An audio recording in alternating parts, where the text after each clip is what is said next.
What's going on, everyone, and welcome back to another episode of the Raw Real Podcast. We are your hosts, as always. With me is Coach Tony T, and I'm Shane the Pain, and we came to entertain. Nobody calls you that. Nobody.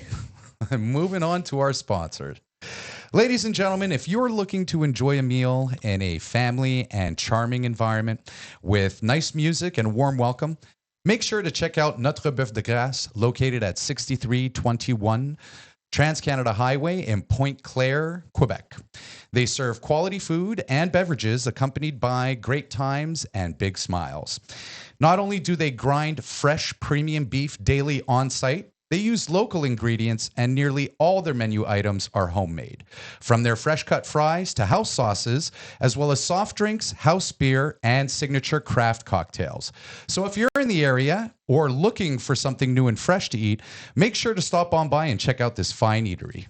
Thank you very much, Notre Boeuf de Grace, for your sponsorship. We sincerely appreciate it. All right, ladies and gentlemen, moving on to the first topic of our show today. It's what's trending. So, Tony, I don't know if you heard about this, but there was a 75-year-old woman in the West Island who called the RAMQ for medical services and was denied because she spoke English. And so I'm wondering, Tony, is the provincial government in Quebec going a little bit too far with these language laws that are now preventing Anglo seniors from receiving basic health care? Look, man, just to let you know, I'm not like fully on the provincial side, but I truly believe that everybody should be able to speak French. It's actually a privilege to have an additional language to speak. Just like if you live in the States, you know, there's Spanish. It would be great to learn Spanish over there. So here, you live in a, I was about to say a country. You live in a province. In the country of Quebec. You live in a province where, you know, you get to learn French. It is important, not only for you. I take pride in knowing English, even though my French, ma table, mon table, I don't know, whatever. Yes. But, you know, communicating in French is something I am proud of. And, of course, I know, of course, Armenian. I wish I knew Arabic, Lebanese as well, but my father never sent me there. It's surprising to me that the lady does not know a single word of French, or does she know French? I'm not sure. But not giving medical attention for whatever reason is already insane to me. We spoke about the vaccination thing last week. Yes. But not speaking in French, come on, man. Show some heart. You're in the profession. You're in the medical profession to help people. No matter if the woman didn't know English, French, nothing that you knew, you're going to send her to the doctors. You're not going to deny her medication or medical assistance because of this. I totally agree in that everybody in this country, irrespective of your ethnicity or language that you speak, should have access to, you know, medical services. But, you know, Tony, I can tell you with utmost honesty, my father's side of the family, although we have the name Paquette as the family name. Paquette as a family name. My grandmother is Anglophone. She does not speak, read French whatsoever. And I think this is pretty common with the senior citizen community. I think it's less and less in our generation where we are seeing a lot of bilingualism and trilingualism or multilingualism, right? Okay, boomer, exactly. But I really find it disheartening to see that, you know, an elderly lady whose husband, by the way, was the one who needed medical attention, and she was calling on his behalf and was unable to get services. What is more discerning is that apparently there is a qualification process that some people must go through in order to be eligible to receive services in English. And I just find that a little bit absurd. You need to qualify whether or not you are entitled to services in English. I think this is a little erroneous. I think this is over the top. I think Bill 96 is giving some people a way out to not learning English, right? Because as you said, we live in a bilingual province, right? And I'm also proud to speak both languages. But I've always held the position that if you're going to service the public, that you should be capable of speaking both languages. Yeah, and let's be fully clear on that. I fully second that. Even if you're French, you know, you should be able to have a conversation in English, because it's not only important. It's not important for everybody. It's important for you as well to know that extra language. Look, we have our the man in the back here, Charles. Charles, the producer. who is clearly French, Francophone. Québécois, but Yep. you know what? He has a full conversation with us in English. No? In English. Yeah, and he might have an accent, but it doesn't matter. Look, I have an accent when I speak French. Look, it's important to have these languages. So if anywhere you go to France, you'll be able to speak French. You go to England, nobody's going to speak French. Charles here can go anywhere in the world and understand. Obviously, maybe not if in China they're speaking Chinese Right. or something like that. Obviously, none of us will be able to. But, it's important to learn other languages and not only be with your maternal language, langue massive. Yeah. I use that in langue maternelle, Exactly. but But you know what else, Tony? It's like it's important. I understand the census of wanting to protect the French language, all right? But I'm just going to share one personal experience, and we'll jump on to the next topic. I don't know if you've had this experience going to any commerce stores in Montreal, but I myself, having spoken English or asking for service in English, have received, judgment in return, right? You've heard the term, hey, we live in Quebec, you should learn how to speak French type of deal. Yes. And I'm blanking out. I completely forgot where I was going. Okay. We're back on track, folks. I got it. ADHD kicking it out the door. But what I do find funny is when I travel to Quebec City and I speak in English, the locals are so enthusiastic to reciprocate to me in English. It's as though they were waiting for an opportunity to speak English with somebody. And I just find that the culture was very different between Quebec City and Montreal. Have you ever experienced anything similar? You know what? I still have to go to Quebec City, that north. I should go take the kids and all that. But I think Quebec City is such a touristic area that they get a lot of English people. So I'm sure over there, the mayor or whoever is really hell-bent on making sure that you be inviting towards all guests. So maybe that's why Montreal, it's mostly the locals that are here. And at worst, you're getting people from Laval or Beaubriand coming for a restaurant, stuff like that. The rich people from Beaubriand, you know who I'm talking about, the people up north. Yes. They're super rich. Fresh Prince of Beaubriand. Yes. So that's it, man. All in all, really, learn as many languages as you can, whether you're French, learn the English language, and if your primary language is whatever it is, whether you're Arabic or whatever, make sure to learn English and French. And it's important for you. It's important in everyday life, and when you travel, is very important. And gaining knowledge is great, man. Knowledge That's is what we're power. here for. Knowledge is king. power. I agree with that. But at the end of the day, again, very disheartening. I truly hope that the RAMQ look into this and investigate it further, and moving forward, ensure no other citizen in this province goes without medical assistance. Especially a senior lady. Look, man, you can't teach old dogs new tricks. It is what it is. Let's try and get the newer generation. And the newer generation, a lot of them speak a lot of French, good French. So, let's move on, Yeah. And guys, if you missed it, Tony just called senior citizens old dogs. All right, moving on to the next topic. I don't know if you guys have seen this online, but there was a child who has been physically abusing his mother, all right? And the father just got fed up. And this has got to be one of the most creative punishments, and nonviolent, might I add, but one of the most creative punishments I've ever seen. Well, ladies and gentlemen, as I just mentioned, this child was hitting his mother. How old is this child? We'll say in the realm of like 5, 6, 7 years old. 6 years old. I would give it 6 max. But this child's hitting his mother, physically abusing his mother for whatever reason, and the father just got fed up. So the father decided to fill up 5 one-gallon bottles, all right, with water, and he forced his son to transport each bottle one by one from one side of the backyard all the way to the other. And then when he was done, he made him take them all the way back one by one. And I just thought that this was such a creative punishment because number one, it does 2 things. It's discipline, right? Listening father and making sure that you do what your authority figure is asking you to do.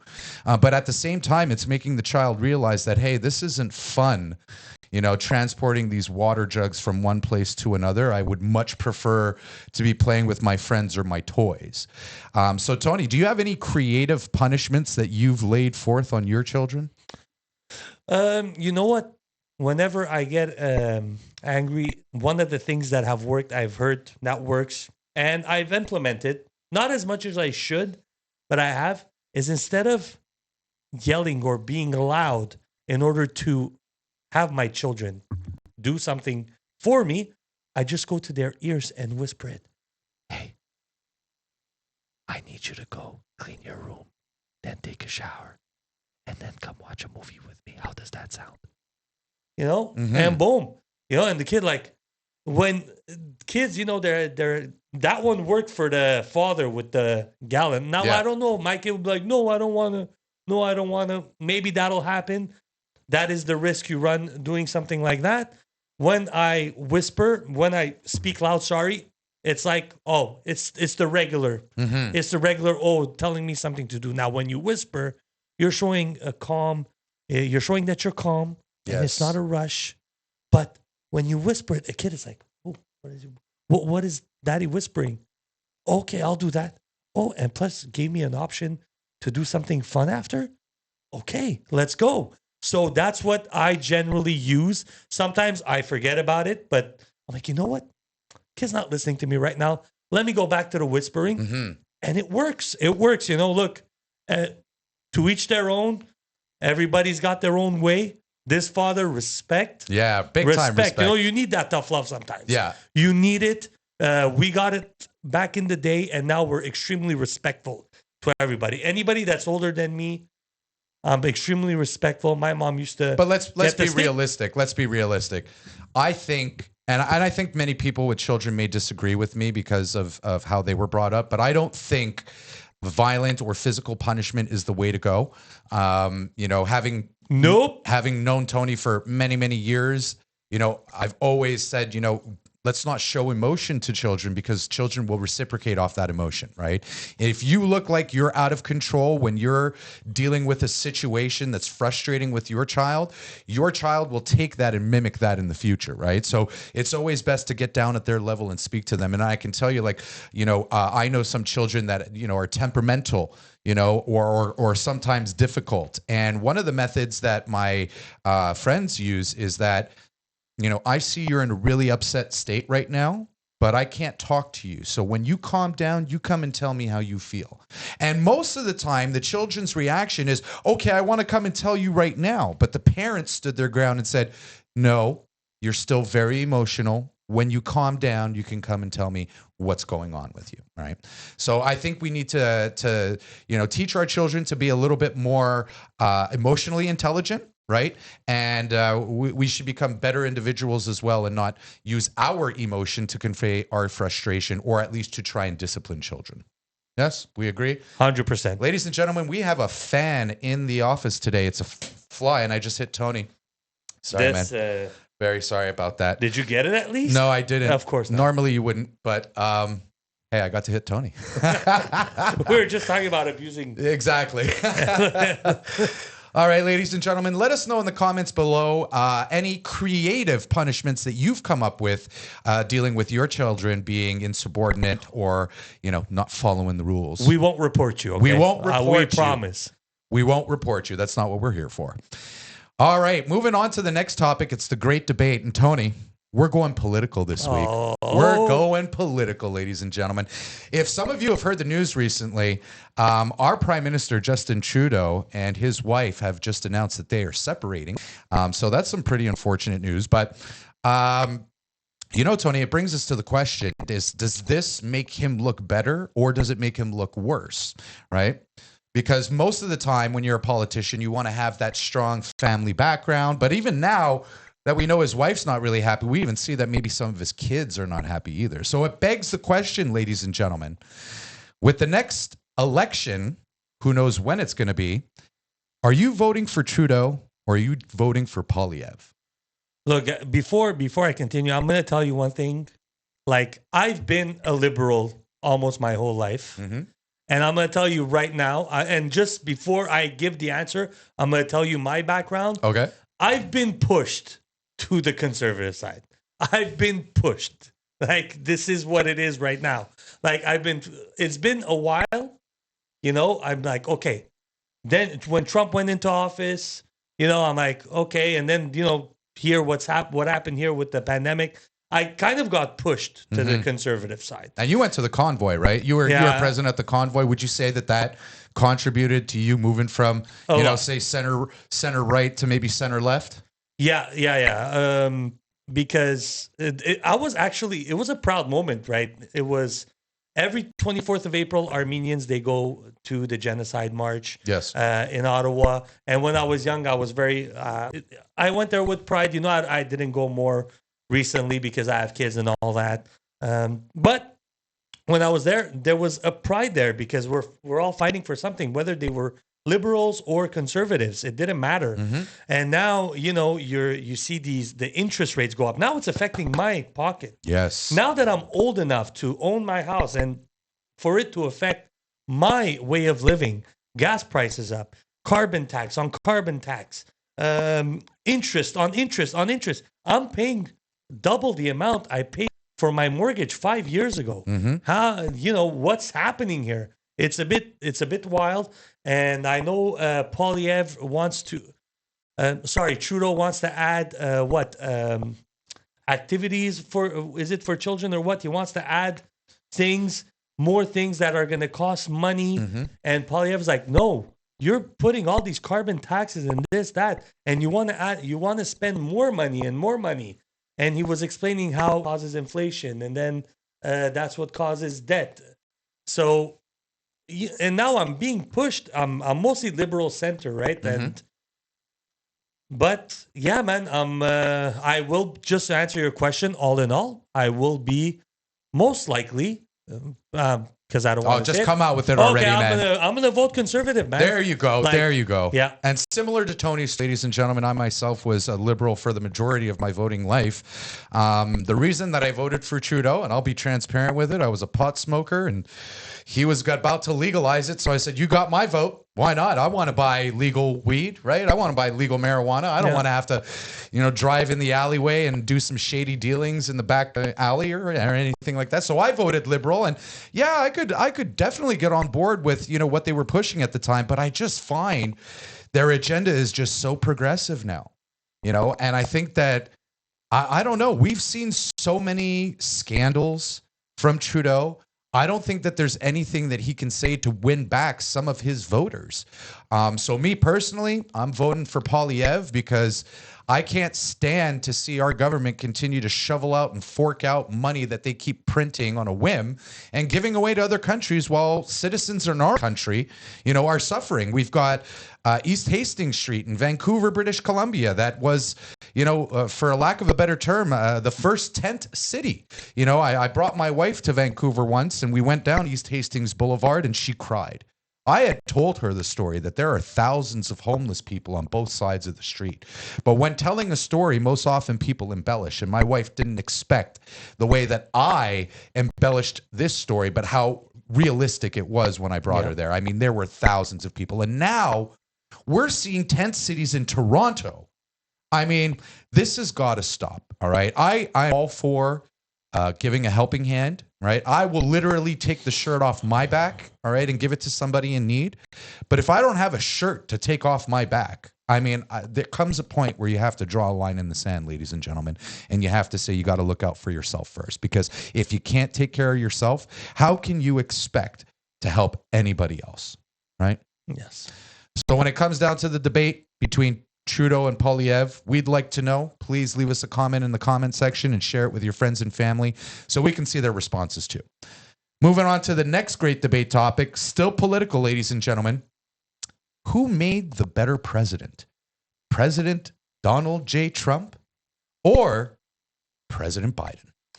Now, look, the only thing I would say about this, and this is one of the few stats that I know that is 200%, is what is one of the things that Trump is called a lot? Racist. Yes. He's always called a racist. Now, go prior, and I checked the numbers on this a while back, okay? So between 2012 and 2016, which is Obama's term, Okay, even the 8 years Obama, the black unemployment rate was 18%. That is high. And his lowest was 13.6%. Something like this. Okay, and this was near the end. Now, you want to know what Donald Trump's lowest is? 3%. Something percent. Now, I don't remember it, but it's 3 point something percent black unemployment rate. Okay, and people cannot say it's from Obama because Obama's final year, and it fluctuated.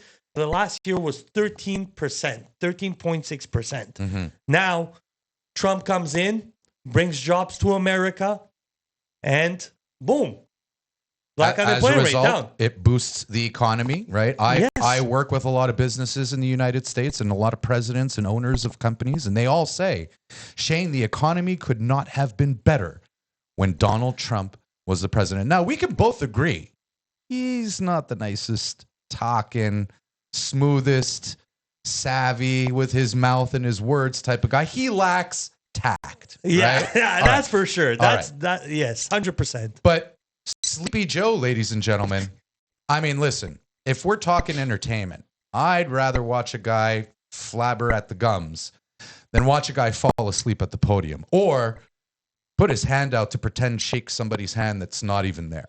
You know, and I think I'll get a lot of criticism for calling him Sleepy Joe, but there's just far too many clips of him falling down or shaking an invisible hand or falling asleep in front of other global leaders. I mean, it's embarrassing. I think Joe Biden has tarnished the reputation of America and made them look like a bunch of nincompoops. Now, that's a boomer word. Oh, yeah, nincompoop. Gee, that's more than boomer. Yeah. But, so now here's the thing. There's indictments on Trump, and, you know, we're still waiting. But one thing is for sure. Again, Shane, we always talk since we're talking. We don't know what we don't know. Now, every politician, let's be real, has some skeletons. You don't get high up there without, you know, burying a few. Having some dirt on you. Having some dirt on you. Burying a few bodies. You're not going to get up there without that. There's going to be papers that you have to hide for somebody else. Now Trump is being indicted on January 6th, that he planned it and whatnot. Mike Pence recently not came only out. that, but the 2020 election, right? He's also being indicted in that. But look, let me just finish. Look, Biden has this thing with Hunter Biden, and he's saying that he did not speak with this guy Devin Archer, that he doesn't know. Now Devin Archer is pulling out all of the information, and he's saying, yeah, I've had business dealings with him. He's had business dealings with China, Hunter Biden, that is, and that Joe knew about it. So, look, everybody's got dirt, but at the end of the day, when you look at the numbers, the 401ks of Americans were amazing during Trump era. The black unemployment rate was extremely low as it can get. And the only thing that ruined Trump, let's be real, COVID happened. It kind of ruined the economy for him. But while he was there was a lot of good things happening. And, everybody's got dirt. Ladies and gentlemen, let us know in the comments below what you think. Who made the better U.S. president? Is it former elect Donald Trump or current elected president Joe Biden? And look, if ever you have anything that is for Biden, write it in the comments. Please do so. You have something good for Trump, write it. You have something bad for either, write it down. Let us know. Let's conversate. That's it. Good or bad, we want to know. All right, Tony, moving on to the therapy session of our show. It's What Peeves Me Off. And I think I got a couple good ones this week. All right, well, I know this one bothers me the most. I'm a man, so when we go to the John, we actually go pee in the John. And the one thing that I can't stand is if there are multiple Johns that are empty and someone comes and stands right next to me to pee. That's totally awkward. It peeves me off, and you should avoid doing it. Because the next person who does, if there are multiple other Johns available, I'm going to pee on your shoe. You're done. You're done. You're done. Yeah, hey, honestly, if, like that girl in the airplane, that is not real. Unreal. Like, how could you do that? Have some common sense. Clearly, your mother did not slap you enough, speaking of physical abuse, okay? Your mom did not slap you enough. Your mom did not give you enough attention in life. You didn't have a father This is for sure. Okay. Daddy would have told you. Today, at the movie theater, I was peeing. My son, every stall is empty. My son came to the next. No, son, go to the other one. Smart Got to man. teach him young, man. Got to teach him young. If the stalls, I told my son, if all of these are empty, you don't come next to somebody. Go You somewhere else. Go somewhere else. And Tony, well, this is my next one, and ladies, you can chime in on this one as well. What else peeves me off is taking a number 2 in a public bathroom. Already, the toilet is suspect, right? It's suspect. It's sus, guys. No cap. It's sus. All right. You've got particles from other people. I don't want to get near it, right? But for me, it's like I just want to walk in. I want to do my business. I want to wash my hands. I want to get out. I don't want to smell anything that smells like SHIT. I don't want to hear the gas coming out of your orifice. It bothers me. Look, man, if you gotta go, you gotta go. I get it. Hey, me, look, I will. If I gotta go, I'm wiping this thing. All the toilet paper is gonna be used. That big roll of toilet paper in the public bathroom is gonna be used. Mm-hmm. I'm gonna take it all out. I'm gonna wash it. Then I'm gonna use it all to make a seat out of it. And yeah, man. And I'm gonna go in there. I'm gonna set myself up like it's a throne. I mean, it feels like you have to factor in time Oh, before yeah, you you take your have shit to. in a public bathroom. If you're Right? in public and you feel a little something, something, a little something, something. Hold on, a little something. Are we talking about a 5 on 10 something? Are we talking about a 7 on 10 or an 8 on 10? No, if you're feeling 7 on 10, it's going to escalate to a 9 on 10. Real okay, quick. you got to put 2 points. It's a 2-point system. So if it's a 5 on 10, it's going to escalate to a 7. If it's a 7, you got to predetermine that it's going to escalate to a 9 or a 9.5. Okay, if you're feeling an 8, you got to go because that's going to explode. All right, but all right, if you're there's feeling a an 8, strategy to this. if you're feeling an 8 and you're running and you know that it's going to be a 10 any second, are you doing that whole setup? Oh yeah, you got to do it. You got to hold it as long as you can. That's risky. But I'm gonna tell it is risky. It has happened, and as soon as we initiate contact, Boom. bombs away. Boom, boom in the powder room. Bombs over. Bombs. All right, moving on to our very last what peeves me off. Not changing the toilet paper roll when it's finished. I mean, it doesn't take Hercules to take a cardboard toilet paper roll, put it in the bin, which is, by the way, usually right next to the toilet, right? And then just take another roll and put it there. As a matter of fact, I'll say this. It's complete disrespect if you finish the toilet paper roll and you don't change it for the next person. Yeah. What are your thoughts, Tony? Look, and you got to have the toilet paper near, or at least when you're finished with it, ask somebody, where's the toilet paper? Mm-hmm. Now, look, at my work, sometimes there's no toilet paper in the thing. I can't replace it. If there's no toilet paper, I can't replace it. I'm sorry. But yes, generally got to replace it. Even if you have a trouble connecting the thing and you're like, just take the toilet paper, put it on the... Leave it out for leave it easy out for somebody else to work on that. Leave it out for easy accessibility. Folks. Yes, that's all. Right. Don't be a degenerate and use up all the toilet paper and not consider the next person who's going to have to sit down and use the facility after you. I think it's just distasteful. It's a lack of respect. Man, and we did a whole bathroom. I know. Just think peeve. about how it makes you feel, all right? Ladies and gentlemen, please leave a comment in the comment section. Let us know how you feel. And if you have any pet peeve ideas, please let us know, and we'd love to cover them in our future topics. All right, ladies and gentlemen, it's the very, very last topic of the evening. It's conspiracy talk. And Tony, as you always say, as a disclaimer, we don't know what we don't know. All right. But today we're talking about flat Earth. All right. And Tony, I've been going down the rabbit hole. All right. And call me crazy. It's starting to sound true. All right. And I'll tell you why. So you pick up the Bible, ladies and gentlemen, and in the book of Genesis, all right, which describes how God created the world and the heavens and everything like that. Well, they describe Earth as having a dome or a firmament over it. They don't describe it as being spherical or a globe. All right. The second thing is that recently when I've been traveling, by plane, I've always been looking out the window to try and see an observable curve, and I have not been able You to don't see see one. it? You don't see it. Try it out the next time you see it. Because I've even asked pilots, and when I've asked pilots, I've only done this 4 times, ladies and gentlemen, but the answer is split. The answer is 50-50. The answer is 50% say, only 2 pilots, 50%. 2 pilots have told me that the Earth is flat, and then the other pilots have said, yes, you can observe the curve. And last but not least, how come we don't have any images of a globe Earth? Now, we have Hubble telescope, who's been up in the atmosphere. But don't we have pictures from the International Space Station? No. Yeah, there is. Yeah, there is. But look, I promise we're you there's not going not. to talk about that because those pictures we know Are CGI. could be fake. They're Could be CGI. fake. But anyways, continue your argument. And of course, you're talking about the Bible. Did they have technology back in the day to know? No. No, they didn't know. No. They didn't know. They didn't know. Right? But what I'm telling what about you the is, dinosaurs? Hold Where are the on, dinosaurs hold on, in your Bible study? Hold on, ladies and gentlemen, hold on. Tony. Where are the monkeys in your Bible story?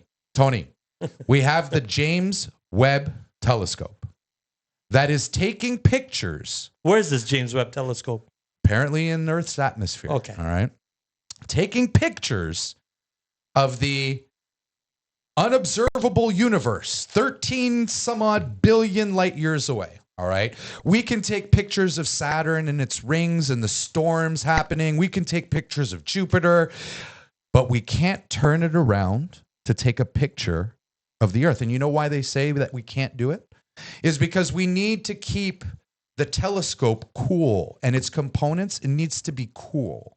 All right. So here's my question. Why don't we move the telescope into the shadow of the Earth and take a picture then with infrared technology? Because we don't need to just take a photo in color. We can take it in all spectrums of color. So why don't we do that, Tony? Why haven't they done that? I don't know, man. I see this thing and I'm like, is this real? Is this fake? I don't know. You tell me. Maybe it's fake. I don't know. But there is photos of Earth just because it's not from James Webb. Ooh, fuck James Webb. We can say that now because we're way past 5 minutes on YouTube. Okay? I could swear now. Fuck James Webb. Okay? Oh, my God. With his bullshit ass everywhere except Earth. Whatever. There's other ways. Okay, what about Hubble? Other ways we have. How? What other ways do we Well, have? there's the International Space Station photos. Tony. So now that's fake, but James Webb is... Tony, I need you to put your thinking cap on for a second. I got a Raiders cap on. Raiders fans don't think. You don't know this? The International Space Station is supposed to be in Earth's atmosphere. It is not far enough to be able to take a picture of a globe Earth. All right, so don't give me this bullshit about. Oh, look, I can see this. You know, How do you know that video right there is not filming the firmament? How do you know firmament? James Webb is lies? I don't know. We don't know what we don't know. We don't know what we don't know, folks. But let us know in the comments below. Now, are you finished with your argument? I'm about finished. flat Earth? I'm finished with my rant. Go. That's it. Because I wouldn't be against believing it, honestly. Because again, we say we don't know what we don't know. Yes. But you do see when. Like when you're in Mexico, right? And there's a boat going away. You see the boat going down, right? You see less of the boat as it goes far away. Yes. That's one of the things, right? Okay. Then, now the sun. Okay? If it's flat, then how come we lose the sun at some point? So, okay, it goes all the way to China, but like if the earth is flat, we should be able to have some kind of light. How much of the darkness? Well, I guess light travels a certain distance, and I guess we wouldn't see it. Maybe that would be the argument against it. But if you were to see the horizon, right, from 3 different levels of buildings, you would see it would be different from each spot, right? So that tells you something that there's a curvature. And also when you see it through the water, you see that you see that little curve. I don't know if you don't see the little curve at all? I think you think you see the curve, all right? I've seen an experiment. I have no curve in my pants. Just like you're talking about, all right, where there's a boat going off in the distance and at some point you lose it, all right? Well, somebody took a camera and zoomed in from the exact location and was able to zoom in to the full boat. They could see all aspects of the boat. All right. So the problem with what you're saying is that your lens has a limited ability to see distance, right? But then they incorporated a piece of technology that can supersede your limit to see past that point. And that experiment showed that you can observe that boat just by using a telescope or a different equipment that would allow you, optical equipment that would allow you to see that far. So what about Fernando Magayan, who traveled west to see if he would ever come back to the same spot? Now, he traveled west, okay? Just traveled west and then came back to the same spot where he was. He on his journey. This is the first time I'm hearing about this person, so I've never heard about I came prepared for this debate. You came prepared. I came prepared. Now, the only issue is with that, okay? In the middle of the journey, okay? Now, I'm going to tell you this. Fernando dies. Okay. Fernando dies. In the middle of the journey? And Jose continues, this guy, San Jose or some shit, continues the trip, and he finishes and says, so maybe Fernando knew something, that the earth was flat, and somebody let me ask you him. this. Let me ask you this. How come you can't fly from Argentina to South Africa without stopping in Amsterdam? That's because maybe South Africa doesn't have a nice airport. No. I don't know. Ladies and gentlemen, let us know your thoughts in the comments below. All right. Bring us some compelling evidence for both arguments. Oh, I got an answer. Okay, go. Because I wanted to stop smoke weed and drink some Heineken. Oh, hey. And visit the Red Lake District. Yes, sir. Okay, sorry. Continue, Shane. All right, ladies and gentlemen, let us know in the comments below what you think. Do you believe the world is flat? Do you believe it's a globe? And why do you believe so? Bring forth your compelling evidence. We won't stop talking about it. We appreciate all of our viewers and everyone who's joined us. Once again, if you like what we do, please share, like, subscribe, and follow our content and share it with your friends. Tony, you want to leave us off with a jingle? I like the way you work here. No diggity. I got to bag it up. Bag it up. I like the way you work here. No diggity. I turned it into country song. Hey. All right, man. Have Thanks, a good night, everybody. guys. Have a good night.